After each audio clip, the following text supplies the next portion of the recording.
আমি এখন দাঁড়িয়ে আছি কক্সবাজার সমুদ্র সৈকতের পানির মধ্যে। চারপাশে বিশাল সমুদ্র, নির্মল বাতাস আর প্রকৃতির অপরূপ সৌন্দর্য। আমরা অনেক সময় অর্থ, কাজ আর দায়িত্বের পেছনে ছুটতে গিয়ে নিজের শরীরের যত্ন নিতে ভুলে যাই। অথচ সুস্থ শরীর ছাড়া জীবনের কোনো অর্জনই পুরোপুরি উপভোগ করা যায় না। সুস্থ থাকার জন্য খুব বড় কোনো কাজের প্রয়োজন নেই। প্রতিদিন নিয়মিত হাঁটা, হালকা ব্যায়াম, পর্যাপ্ত পানি পান, পুষ্টিকর খাবার খাওয়া এবং পর্যাপ্ত ঘুম আমাদের শরীরকে ভালো রাখতে গুরুত্বপূর্ণ ভূমিকা রাখে। এই সমুদ্রের দিকে তাকালে একটা বিষয় শেখা যায়: প্রকৃতির সাথে সময় কাটানো সুস্থতার অংশ।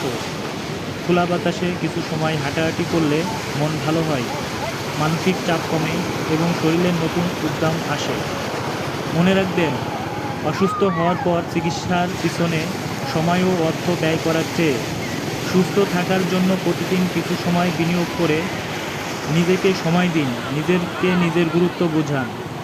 তাই আজ থেকেই নিজের শরীরকে গুরুত্ব দিন, নিয়মিত ব্যায়াম করুন, স্বাস্থ্যকর খাবার খান, পর্যাপ্ত বিশ্রাম নিন এবং মানসিক প্রশান্তির জন্য প্রকৃতির কাছাকাছি থাকার চেষ্টা করুন।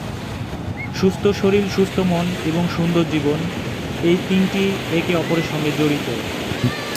তাই ডায়াবেটিস, উচ্চ রক্তচাপ, লাইফস্টাইল ডিজিজ, অতিরিক্ত ওজন, মানসিক দুশ্চিন্তা, মানসিক অশান্তি যারা ভুগছেন, তাদেরকে অবশ্যই নিয়মিত কিছু কিছু ভালো অভ্যাস তৈরি করতে হবে এবং সুযোগ পেলে সময় করে চেষ্টা করবেন প্রতি মাসে বা মাসে 2 বার, 1 বার বিভিন্ন জায়গা থেকে ঘুরে আসার জন্য।